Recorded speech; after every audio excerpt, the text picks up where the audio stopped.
Boys and girls, your attention, please. First of all, I'd like to make a little statement. Welcome to the Social Exchange Podcast.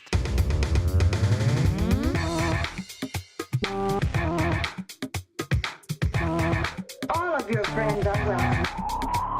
Once you learn the basic rules, it isn't really so complicated, is it? Good manners make good first impressions. It's a simple enough matter to give people you meet plenty of room to pass. Try to understand another person's viewpoint. That's a rather simplified suggestion of a complex mental process. But you get the idea.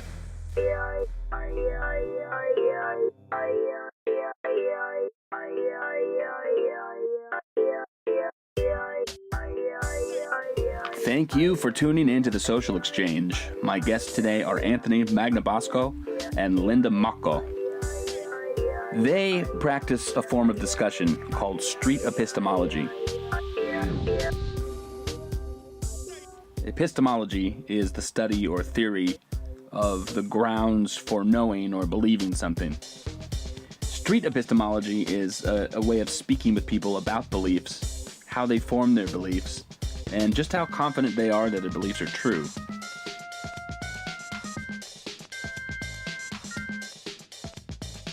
Peter Boghossian is a philosopher and a professor at Portland State University.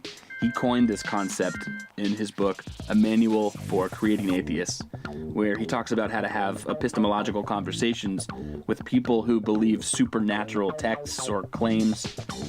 So Anthony Magnabosco, my guest today, has made the concept popular, you could say. You got to tune into his YouTube channel to see him having extremely interesting 5 to 10 minute conversations with people, often total strangers, about their deeply held beliefs. We link a clip after this intro. The channel is his name, Anthony Magnabosco. Since he started doing that, many people started following suit. There is a Street Epistemology website, a Facebook page, all sorts of other social media where people can learn to do street epistemology themselves. My other guest, Linda Mokko, is one of the people who took Anthony's lead in making videos. You can watch her fascinating talks on her YouTube channel called Super Curious. So before we do the interview with both of them, here's a clip of Anthony doing his thing. Check this out. So the whole idea is to get people to slow down and think about the things that they think are really true. That's why I don't believe in, I've never believed in the power of attraction. Well, I have before, but I definitely don't now. I think it's a big old load of BS. I don't think like that. You believe in it and you don't. Secret. Can I teach you street epistemology and we can do it with your friend right here? Yeah. Okay. So that's great. So Kenneth will be the questioner and you'll be his conversation partner. Okay. Can you make your claim so that we can really understand what you believe? Yeah, so I think law of attraction, if you truly believe 100%, it can't be 99 or, whatever. Whether it's your subconscious or, the universe playing its part, it will happen. You believe that? No, I don't think so at all. Okay. So hold on a second. So as someone doing street epistemology, we want to ask questions. Okay. We want to understand. So if we understand correctly, I think what you're saying is that if you believe something with 100% certainty that something's going to happen to you, that thing will actually happen. Is that what you're saying? Yeah, I think so. Okay.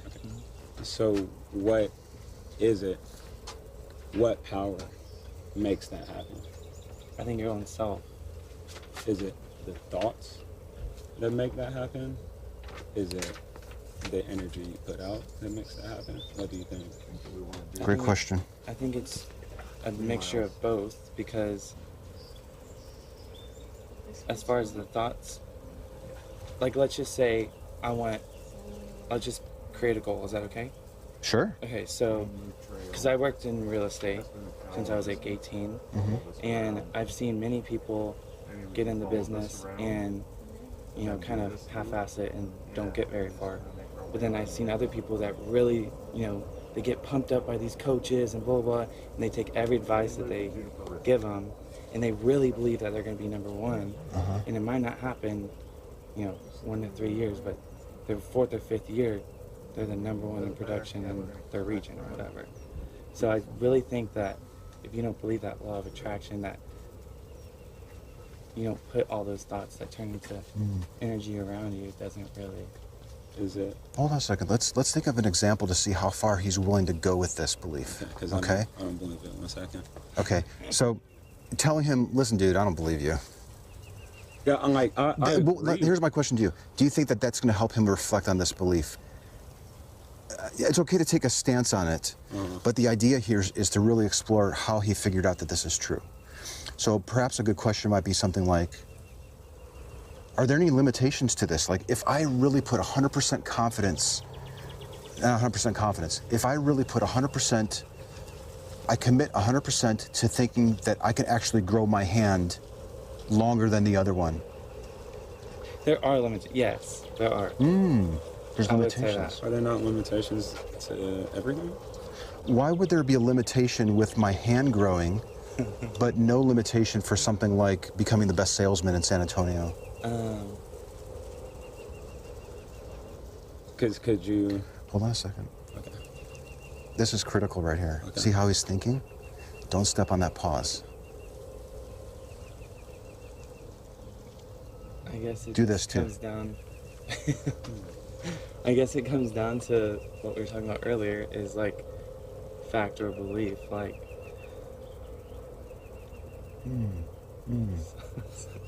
Interesting. Yeah, I don't have an answer for that. But I don't know. I guess.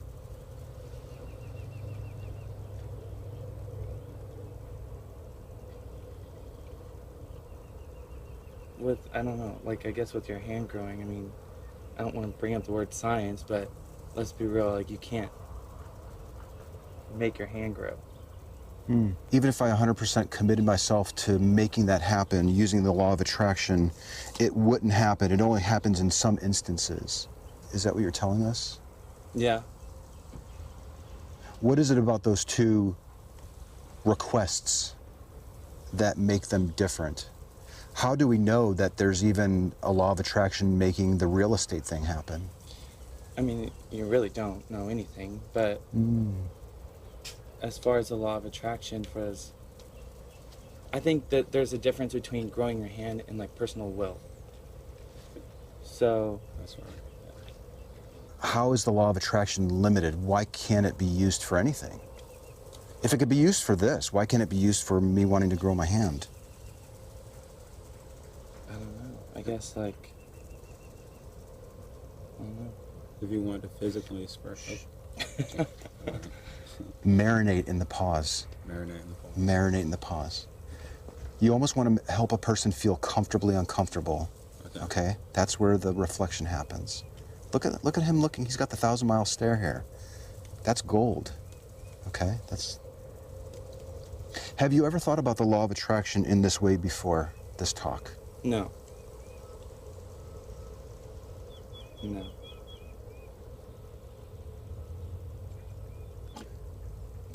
Thank you for your time. Yeah. Guys, that was awesome.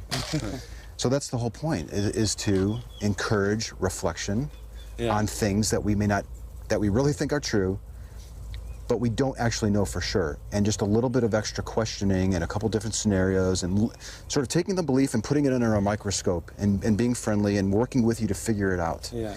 Were you at a high 90, 98 or something? I would have said 100%, but I never took into consideration things that, I mean, the uncontrollables. Like, you can't control your hand to grow. You can't. Yeah. So, if you look at it in certain sides, yeah, it won't work ever. With this discovery that we've made about this belief that you have, where are you right now in terms of your confidence that this belief is true? Overall, or like Because I True. True. I don't know, probably 50%. Okay. Yeah.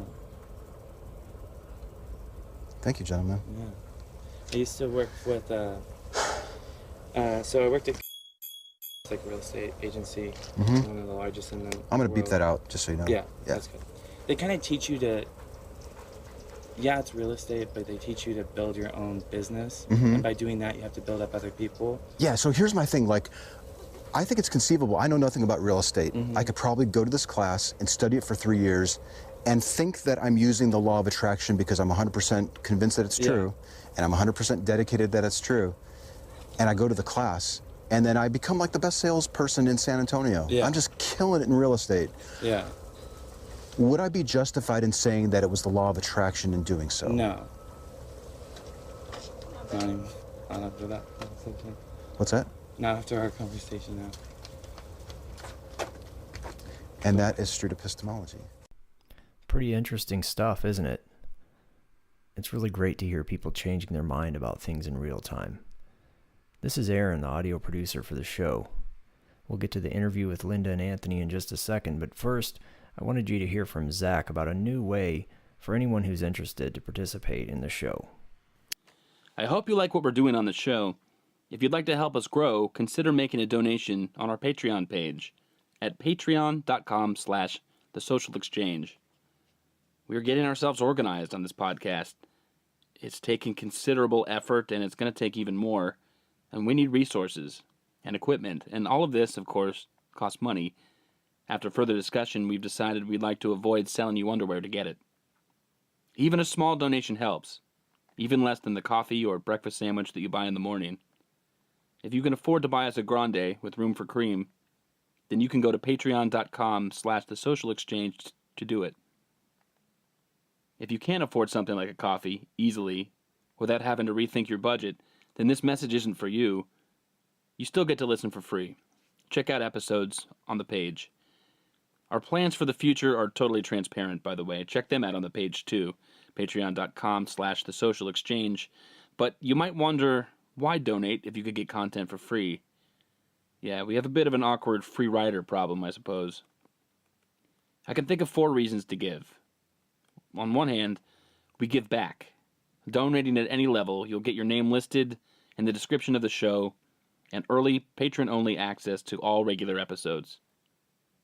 As you get taller in that dollar amount, you get to be named as a sponsor, things like record your own 20-minute show, be part of the roundtable calls where we make decisions about which topics to cover and who to interview.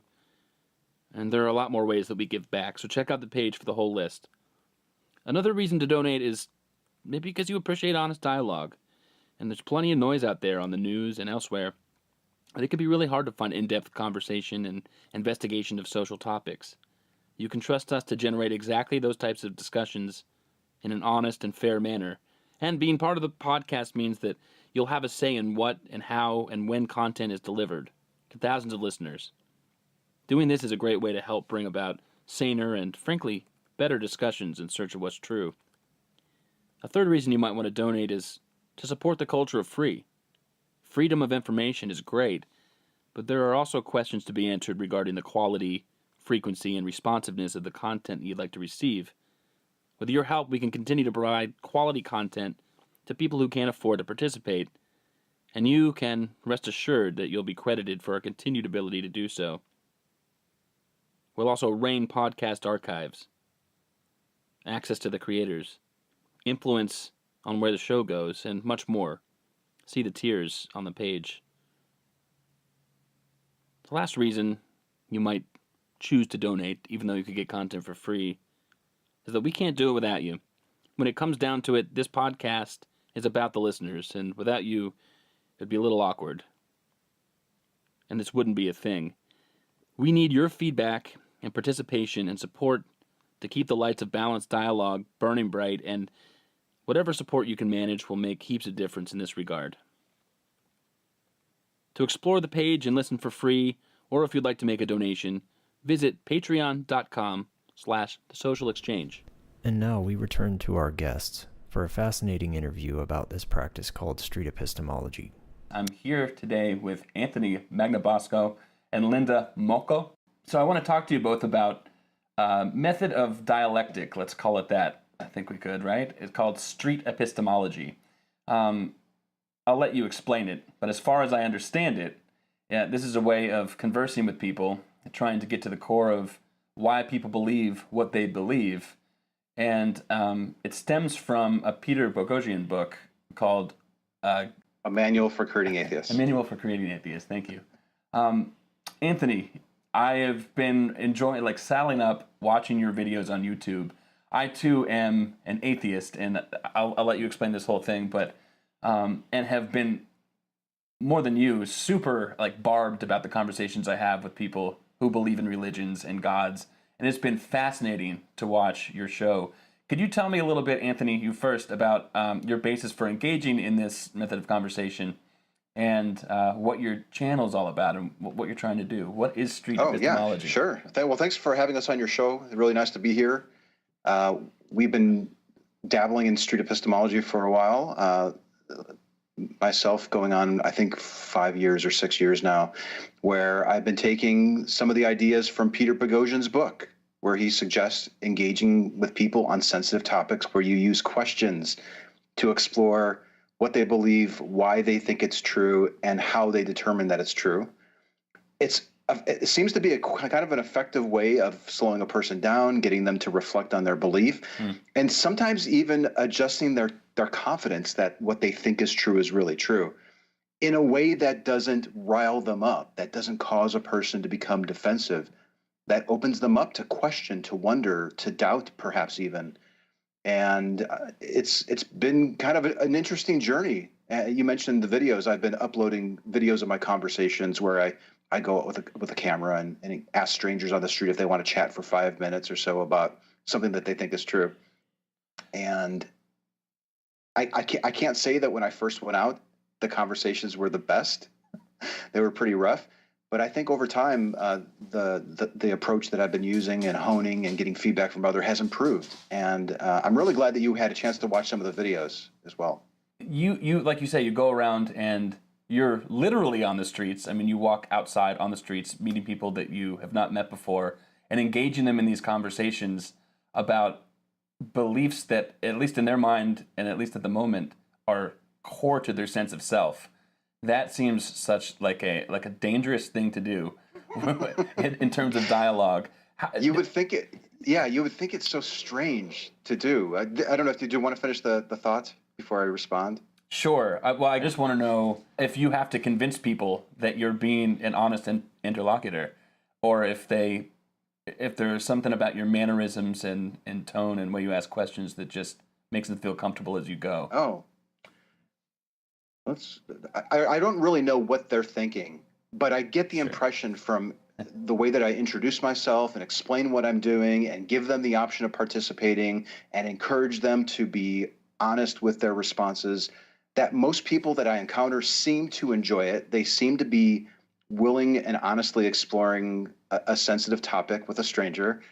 And they also seem to have liked it at the end of it, where they want to learn more about it, and they thank me for spending the time to question their deeply held views. It seems kind of odd, wait, you really like going up to strangers and asking them to explore this very sensitive belief. There's maybe an optimal way and a suboptimal way of doing that, and I think I've kind of explored both sides of that. But yeah, that's kind of what I do. You don't have to initiate talks with strangers on the street to do street epistemology. The name itself sort of implies that that's the case, but you don't. Most people wait for these topics to kind of bubble up naturally. But I like to initiate the talks and record them and then share them with the public to get feedback on how to get better at it. Okay, so I watch you going up to people on the street, and my first thought is, what would I be thinking when this guy approaches me on the street? And the thoughts in my head are I have this feeling as though conversations like that are supposed to be had in a particular kind of forum, in a certain kind of setting. And then I start thinking, well, where could I have them? At the dinner table?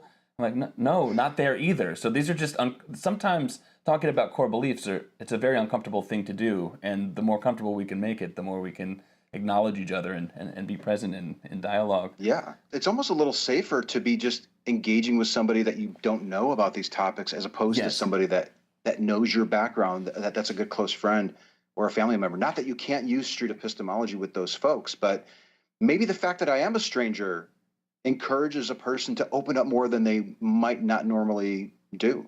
Oh, good point. I have, Linda, when I'm watching your videos, the feel of it is a little different. You have this sort of down home, can I say that? Like you seem to be a very agreeable person, talking about something that you may very well disagree about with somebody else, and I just feel comfortable. When I watch Anthony, and I have to be de-escalated as he's doing these interviews because I'm like, oh my God, Really? what's going to happen? Well, I mean, it's just the situation. It's not you. It's just that you walk up to somebody, and it seems like a loud space. It's on the street, and I'm thinking, oh boy, I hope this goes well. And it always does. It's just a great way of converging. Mm-hmm. Linda, when I watch your videos, I have this feeling like everyone's comfortable at the onset, and maybe I have a wrong idea about that. Do you have a different basis or different style for engaging with people than Anthony does? Well, I'm trying to do what Anthony's doing, but I'm also really new. So I think at this point, I'm not there yet where I can ask like the really, really good questions that really, really facilitate the thinking in the moment and that might challenge it like really well. I am getting there though. And I have had situations where I'm thinking that that the person I'm interviewing is actually challenged. And I think when we watch Anthony do that, that's where we go like, they're like doing it and they're thinking and that would be so uncomfortable. But what I've found, and also now that I'm doing it myself and learning it myself, what I see when I watch Anthony's videos now with my experience just of this year of learning and practicing is that people really enjoy talking about and thinking about what it is they believe.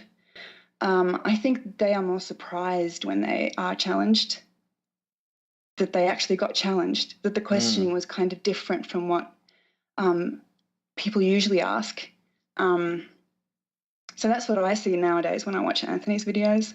And for the most part, I just get feedback that it's just fun to have somebody listen to you and really want to understand what it is you believe and what you think, and then ask good questions. And I just hope I get to the really, really good questions one day. I really like about folks like Linda getting into street epistemology. It's not a one-way street where they may have watched my videos and then went out to try it. Number one, they bring their own unique style to it. And what I mean by it's a two-way street, because I can watch Linda's videos and see something that I never would have thought of that would be useful to make mine better. So there's this back and forth exchange of these different content creators who are uploading their examples, and the entire community, I think, gets a chance to grow and experiment and see what's working and what's not. What does a successful dialogue look like when you reflect on a conversation you've had? Is there something about the conversation which would make it successful or not? I suspect our answers would differ. Yeah, for me now, I can give a really short answer. It's just when I haven't like completely crapped in my pants and like the person left and was like happy. That is a good conversation. That's very low threshold. So clean underwear. Is that a loaded question? I could resist. Okay. So what is a success for me? These days, it's a conversation that is 5 to 10 minutes long. It's the background it's not so noisy, so it makes for a good video.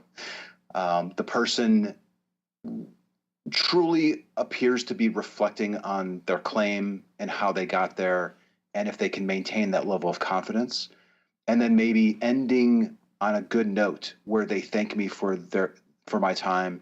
They're very appreciative of having had the talk, and maybe even on top of that, like the cherry on top, is them saying, what was this thing that we're doing again? Because I want to look into it. Like, I want to understand what this was, and I want to see more of this. And we tell them, go to streetepistemology.com, for example. So that's probably a success for me. There's probably several other things, but just off the top of my head. So when you engage a person enough that they feel fully part of the process, is that an okay way to say it? I definitely want people to feel like this was a mutual exercise, that this wasn't just me ramrodding a point of view or something. I really do hope that they look back on it and say, that was a fun joint exploration of my belief. I have a better idea of this thing that I think is true than I ever have in my entire life. That's really important to me. Yeah. Hopefully they walk away with that. So when people check out your videos, I guess I find it hard to convince people, and this is what I was saying at the beginning, that what I'm doing when I'm engaging with them in a conversation is trying to find out what they believe. End of story. I'm not trying to debate you. I do clinical work, so aside from the podcasting and interviewing, and in my clinical work, it's what we would call motivational interviewing. Very, very similar process. Mm-hmm.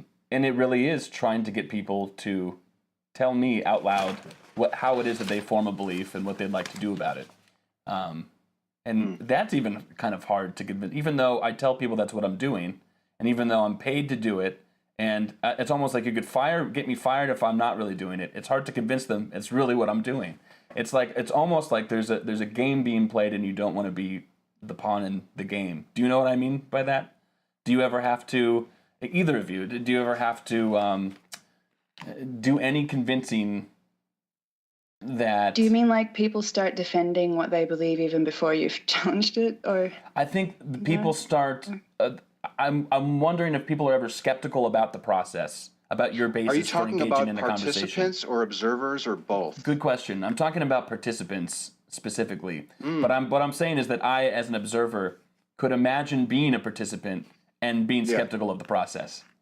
From my experience, having interviewed more than 1,000 people, most people at the end of the talk seem to have enjoyed it and are grateful for it. I don't think, I'm sure it must have happened, but I don't really think it's happened a lot where somebody says, I totally saw what you were doing there, and I hope you're happy with yourself, or that type of, there's just not a negative reaction. Like people, especially over the years, I've become more upfront and frank with what I'm intending to do during the talk. Sometimes people message me or they leave a comment on YouTube to say, you're giving them too much detail. You're confusing them. But no, I don't think that's the case. I try to explain very clearly what's happening, and I try to meet that expectation throughout the entire conversation. And sometimes I'll even ask for feedback. What did you think about the talk? You're not going to hurt my feelings. Can you give me some feedback? Now, maybe people are being overly polite and they're lying to me. Or I don't know. I don't know any other way but to base it on some self-reported feedback. And the large majority of the people that do tell me after they had the conversation, they're like, no, I really liked that. That was fun. Thank you so much. That seems to kind of be the response that I get. Linda, is your experience basically the same? Yeah, I just went out for the first time in a park in the streets of Helsinki a few weeks ago. I haven't had time to edit it because I'm learning how to do that, so nothing's uploaded yet. But I did film it, and I did do the whole thing where I explain what I'm going to do, that I upload it if they are happy with the conversation. We can also not upload it. I got 4 conversations. Everybody agreed to the uploading, and everybody left happy and got my card, and they was like, oh, I'm going to show this to my kids so they can show me where I can find the show and all that. What I also noticed now that I've been watching the footage back is that, for example, the first conversation I did, I thought that the lady at some point was thinking that I was proselytizing. Like we start really neutral, because I was very neutral, or tried to be. But then at some point, because I guess I was kind of digging for the belief thing, because we were talking about science and it's good to have a job. And I was like, but is there something other that you might be thinking in there or believing?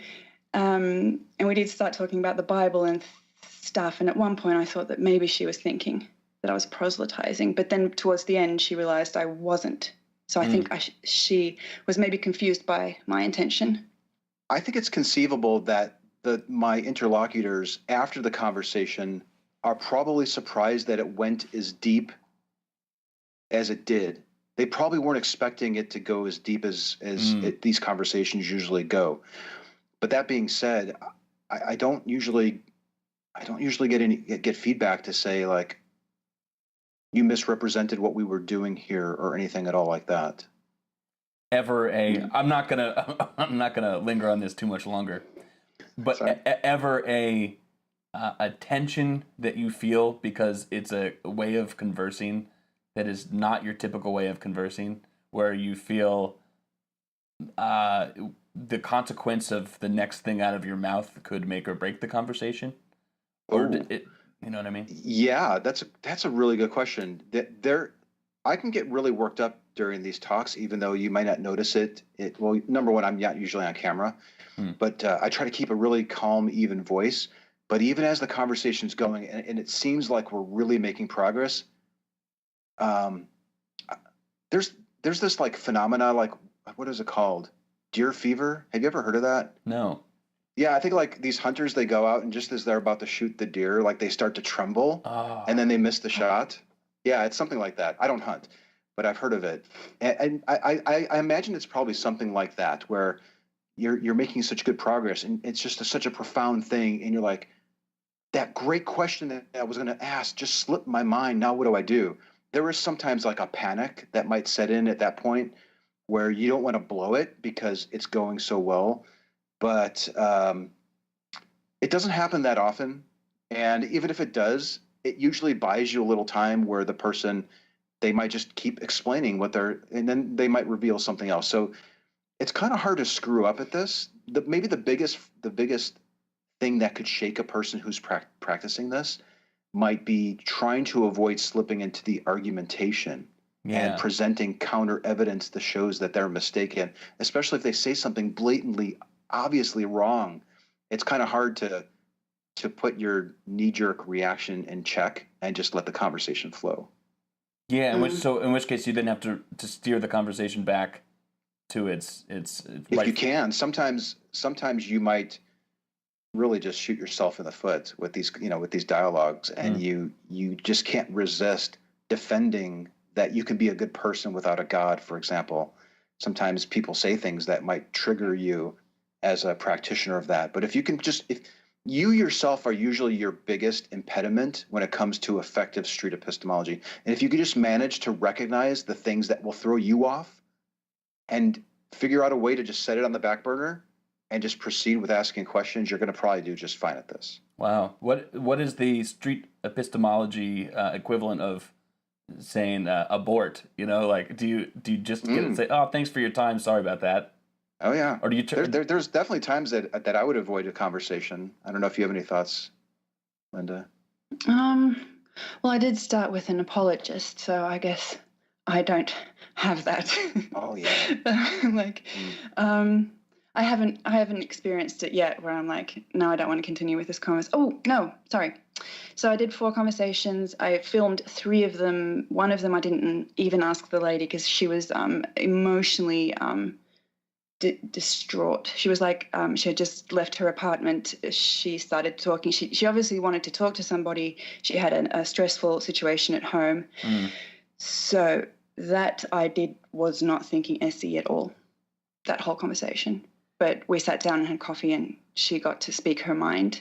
But that was a moment where, okay, I'm not going to ask you about your deeply held beliefs and challenge them today. Yeah, sometimes you get a person, they're on their way to the hospital because they're sick. And there's a chance they may not come out. I'm not going to challenge why they think their God is helping them through that difficult time. I've ended some conversations with people where it seemed apparent that they had a particular need for this belief above and beyond a typical, a reasonable person's need for their belief. So you sometimes throttle that back. There was a blog post on the Street Epistemology website, called "When to Abstain from Doing Street Epistemology," because I do think that there are times where, no, I think I'm just going to end this talk and move on to somebody else. You both talk about religion, supernatural beliefs. Is that usually where you hover around about these conversations? I think that's really interesting. That's like what is it I'm missing because I don't have this belief. That's what I'm most interested in. And that usually these conversations usually are around things like, Anthony, I notice when you start a conversation, you'll say a deeply held belief, and then you'll start giving examples. You'll say, you know, like a belief in karma, or that there is a God. Yes, but the key thing there is the deeply held part, because you can SE an opinion, like what's your favorite flavor of ice cream, or what's your favorite sports team, or where do you stand on paper bags versus plastic bags. Those don't make for really interesting videos to watch, for one thing, and they're much more difficult to use SE on, I think. Street epistemology seems to be really good for helping people re-examine the entire methodology they use to get to a conclusion on a very sensitive conclusion, a very sensitive claim that is core to their identity. Those are the ones that I'm most interested in, because they tend to influence so many other things. So if you said, listen, Anthony, for the next year, you can really only go out and do SE on one topic, I would say, well, it would be God, because there are so many other beliefs that are tied to that one. But these days, I ask people to pick a topic. I want them to pick the thing. Sometimes people say, well, I believe in karma and I believe Jesus is my savior. And I ask them, well, which one influences you the most on a day-to-day basis? And you can kind of narrow it down. I could SE either of those topics, but I want to spend my time on the one that has the biggest influence on that person and how they behave, because that's really what we're talking about here.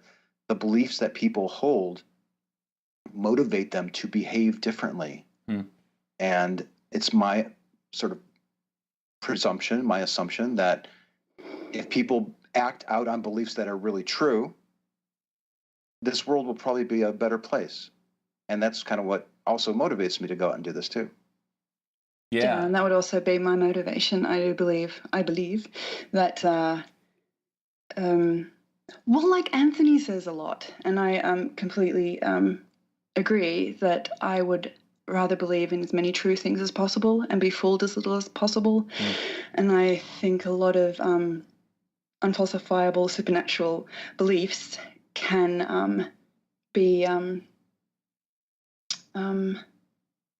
they can fool people. I have family members and relatives and friends that have been fooled in really big ways, and I want to facilitate independent thought and reflection on these things, critical thinking. I think that's why I'm interested in the supernatural beliefs, in God beliefs. I suspect people are not looking at them critically enough, is my opinion on that. And I think we're in that same boat too. Like, just because we like to practice street epistemology, many people will look at that and say, "Oh, you are so arrogant. You think you have the truth, and you're correcting all these people." No, I very more than 100% confidence. That doesn't make sense, but I have a very high degree of confidence that I hold a lot of beliefs, a lot of views that do not match reality. But it's kind of a humbling thing once you recognize that, oh shoot, it's okay to acknowledge that I might be mistaken on something, but let's figure out what that is so I can stop believing it. Believing things that aren't true, even willingly, in a way, it poisons your whole frame for understanding things. So I wanted to ask, do you think something like street epistemology is a sensible way to engage with people who I'm certain that I disagree with, but whose ideas I know are important? Because for me, converging two people with big ideas and who I know are intelligent, converging on a topic that I know we disagree on is still important. I think some truth could emerge out of that neither of us suspected. Would street epistemology be the right way to do that, do you think, or a sensible way to do so?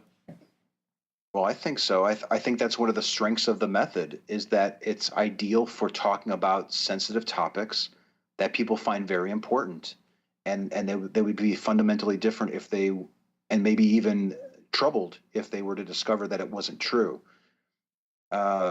A lot of this really comes down to whether or not a person wants to believe true things. There will be some people, it becomes evident during the dialectical that we engage in, that, and sometimes people will even come out and say, listen, Anthony, when it comes down to it, I think I'd just rather believe things that give me comfort. I get value from this belief, and it doesn't really matter to me if it's true or not. That, of course, is scary when you hear that, and sometimes I wonder if people really mean it. But there are people who are like that, But yeah, absolutely. I do think that this technique of street epistemology lends itself really well to those types of situations. I practice a technique that is called steel manning. You've heard of this term, the opposite of straw manning. I heard it from a fellow, Eric Weinstein, who's now a pretty popular intellectual, but I don't think he made it up.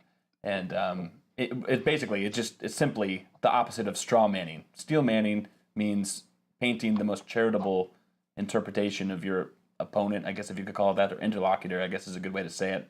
Painting the most charitable picture of their argument insofar as they actually agree with it. They would say, yes, that is my argument, and then you go from there. Is that, do you think, the same or different, or all part of the whole act of street epistemology? That is, when I do that, am I engaging in something that is part of street epistemology, or is that sort of a different flavor of discussion and argument? Did you want to take that, Linda? Or? Well, I'm just thinking that what I try to do, what I'm attempting to do, is to relay it back to my interlocutor as accurately as possible in the way that they said it.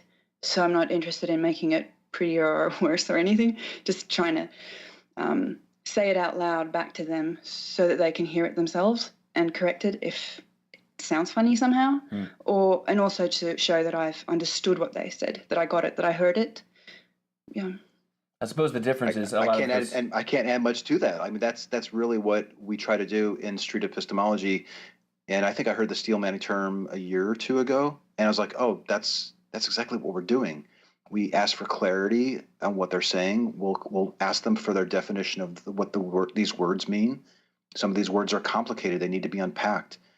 And then, like Linda was saying, we'll repeat it back to them, and then give them an opportunity to correct us.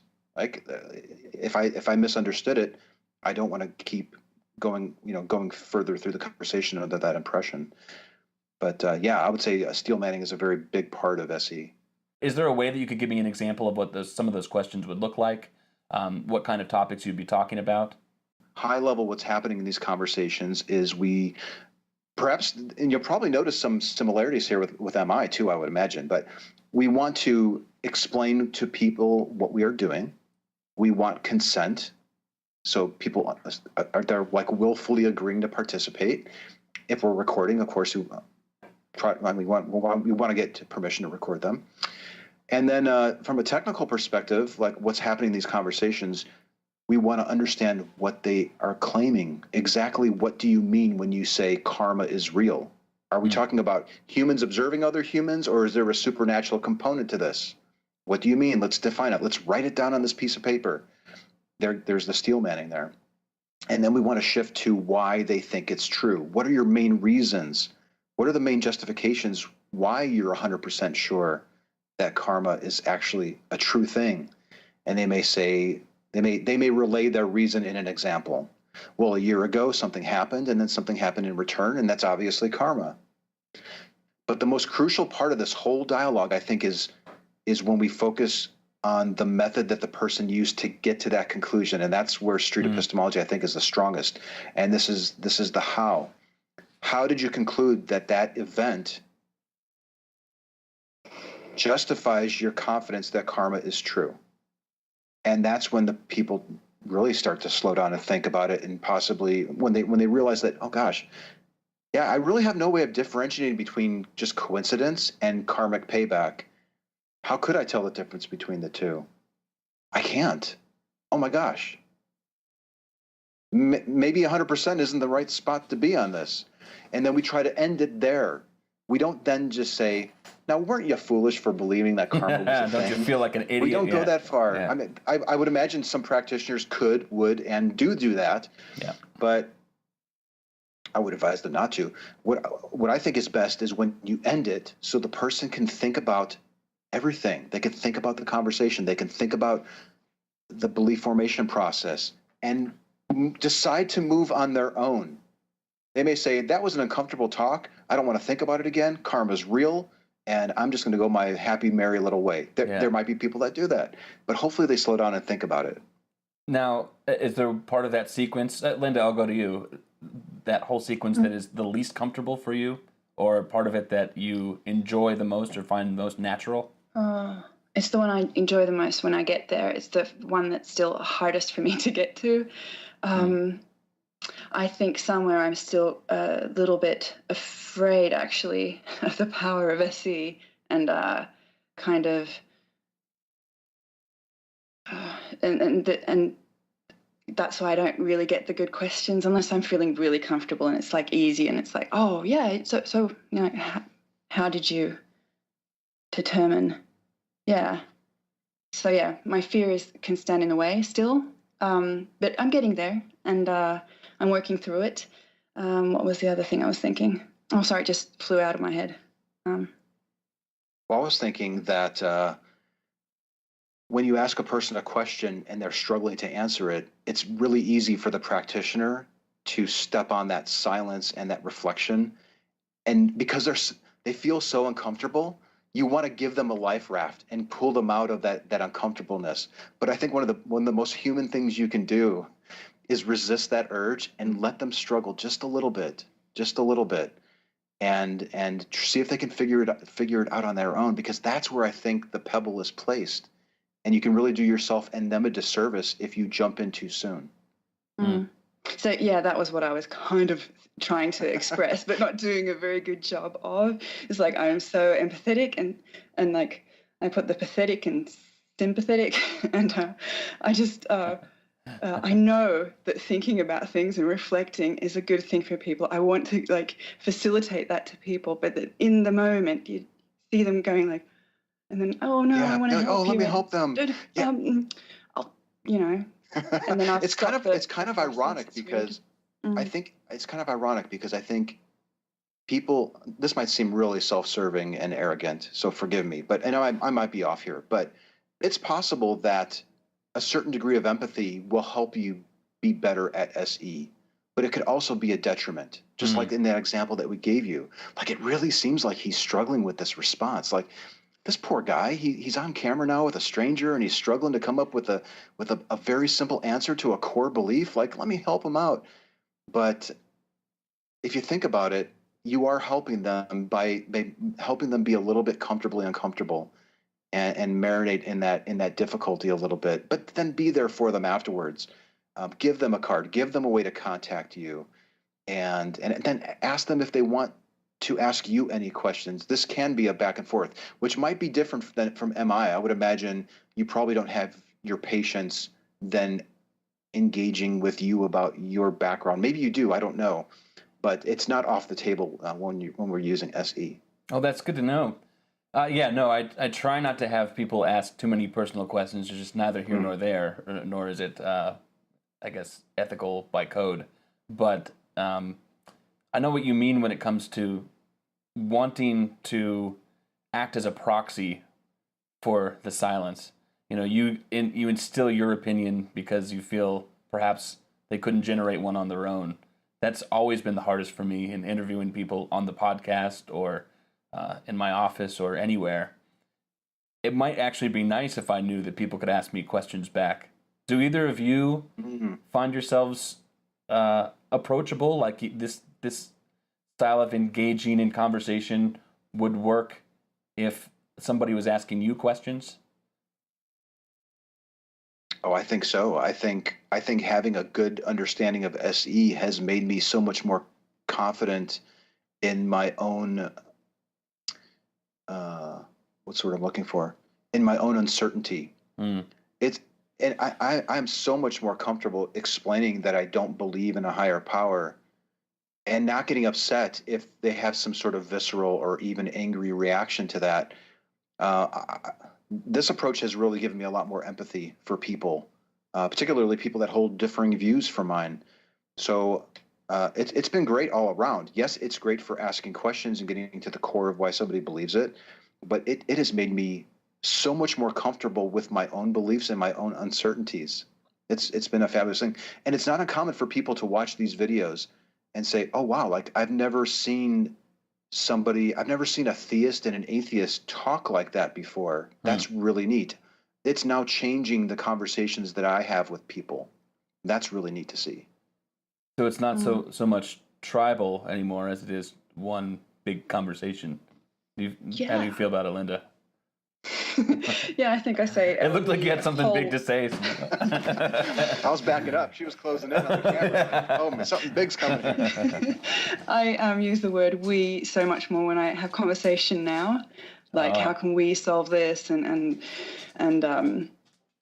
well, I was looking at this, like, I'm not that eager to just ramble about my ideas and everything that I think I know. I'm much more interested in kind of like giving also the good questions about what it is that I think I might know and the solution I might have, and ask the other person, so do you want to weigh in on that? It becomes more of a team effort every conversation. It's not like just doom, doom, doom, this is what I know. I find myself using hedge words more. Like, yes, it seems like I'll be able to make the show today at 2:30. You know, I find myself talking less in absolutes and more in not wiggle rooms per se, but like I'm acknowledging the fact that I don't really know for sure. Somebody asks me how I'm doing, I say now I'm kind of exploring this, but I'll say something along the lines of like, I think I'm doing pretty good. Yeah, because I don't really know for sure. So it tends to, maybe I'm just like too immersed in this and it's like really effing with my mind. I don't know. I don't think so. But it's helping me become a little bit more epistemically humble about things that I think that I know, because I probably don't really know that they're true for sure. Has that been a hindrance to you in any practical way? I was just imagining, although this is a reductio ad absurdum of what you were saying, I was imagining my boss saying, will you make the meeting? And I say, I think I can do that. You know, I think I'm fairly confident I will be there. I gave an interview once. The guy was asking me, how is street epistemology related to the Socratic method? And I said something like, well, I think Plato wrote a book about Socrates. People watched that and thought that I was ignorant on it, but I was just being cautious with my certainty. Yeah. Because it's conceivable that maybe there really was a Socrates, or maybe some other person wrote the book besides Plato. So sometimes people can read a little bit too much into the uncertainty and portray it as ignorance, perhaps. But it doesn't happen too often. You're so much more comfortable now, both of you, I would guess, and it sounds like it's what you're saying, leaning on uncertainty rather than running from it. Does this actually put you in a good position when people misunderstand you, to bring them back to what's really going on? Like I've made a tweet recently, something along the lines of, I don't know if somebody took a clip of a video interview that I did where I said something along the lines of, I really can't be certain of anything. And they were sharing it on social media like, aha, we got him. Yeah, got him. Look at this fool. And I'm thinking, what are you talking about? Like, that's one of the most reasonable things I think a human should be able to say. So sometimes I'm a little baffled by the way people sometimes respond to what we're doing. Some people do go so far as to say, listen, dude, there are meanings of words and you can't change them. What that word says in the Bible is what it means. Yes, humans might call it something else, but it has this one meaning, and they'll fight tooth and nail over the meaning of words. When I'm involved in an SE conversation, I'll gladly accept whatever definition of whatever word a person is using. I want to understand it. I want to steelman them. I want to fully understand how they're using that word, ask questions about it. And if we find out together that based on their own definition of that word, that it's a woefully unreliable method for concluding that something is true, they've just discovered something wonderful. So there's a real value in being flexible and going along with people for the purpose of the dialogue. But it does upset some people. There are some people, I've noticed this in one of the Facebook groups. There's some folks that are like, no, this word means this. How dare you co-opt it? We get that even with the word epistemology. So yeah, it's a real fascinating thing. I'm sorry to be talking on and on, but it's a real interesting topic for me. No, that is interesting. I guess, are there personality types that lend best to these kinds of conversations for you personally? As a practitioner or as a participant? As a practitioner. Oh, as a practitioner. Well, let me reframe it, because that could be either. Mm-hmm. What I mean is that, do you find that your most successful conversations happen with a particular people with particular personality types? Mm-hmm. Linda, I'll go to you for this one. I think the best conversations I've had where the individual has reflected the most and come out of it saying, like, hey, wait, I haven't thought of it like that before. Just thoughtful people. Thoughtful. Like people who will take the time to think about it. Kind of flexible.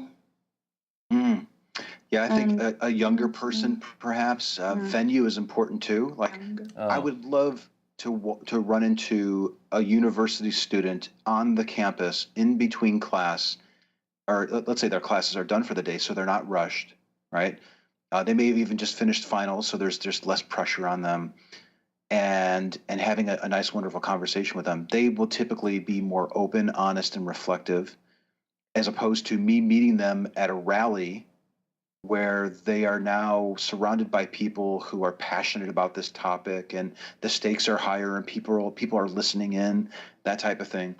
There's something to be said for the venue and the number of people that are around, and the environment that you're in. I think is a really big factor. But as far as the person's concerned, yeah, the more open a person is, the more humble they are that they could be mistaken, the better your talk is going to be when you're using SE. For sure. And truly curious people who like to learn, I think, is also a thing, if that is a personality trait. I don't know. I also was thinking here as I was listening to Anthony that, because then I flipped the question, like, what's the hardest personality? And I would say, or I came to think of, and I don't know if this is the case always, but I have run into, I think, 2-3 people who also identify somehow as a teacher or an authority on set belief. I think they defend it more, and I find it harder to flex. Yeah, if you have a career based on this belief, it's going to probably be harder for you to consider the possibility that you might be mistaken on it. Or you're a mother and you've taught this to your 5 children and think it's the best thing since sliced bread. Then. Yeah. So yeah, I suppose, when there's a cost. Well, I was going to say, if this is something you've instilled in your family, then that whole core to your sense of self piece really comes into play. You were talking about venue. Do you recommend or not recommend trying to have these conversations over social media, Twitter, Facebook? I think Linda and I have both done it over social media. It's definitely more challenging when you can't see the person face to face. So if you can do a Skype like we're doing or a Google Hangout, that's ideal. Face to face is even better. People tend to be a little bit more well behaved when they can see the person that they're talking to. Words can get misinterpreted very easily, so that could be problematic. Words could get misinterpreted easily over social media, I presume. Usually text-based words are what I'm talking about. Yeah, can get misinterpreted. And then also, there's also a tendency, I think, when you're online for people just to shoot links to things. Like, just watch this video, just read this article. Whereas if you're talking to somebody, they kind of have to explain what they found compelling about the article. So I've always said, like, I think social media is good for practicing it and learning it. Role-playing, perhaps, but really, for the best impact, I would say try to do face-to-face if you can. Linda, have you had any experiences, since you said you were newer at the whole process, have you had any experiences that were particularly bad or particularly good when you were trying to engage over social media? Particularly bad? No, not really. I'm pretty good online, I think. You need to teach me. Yeah.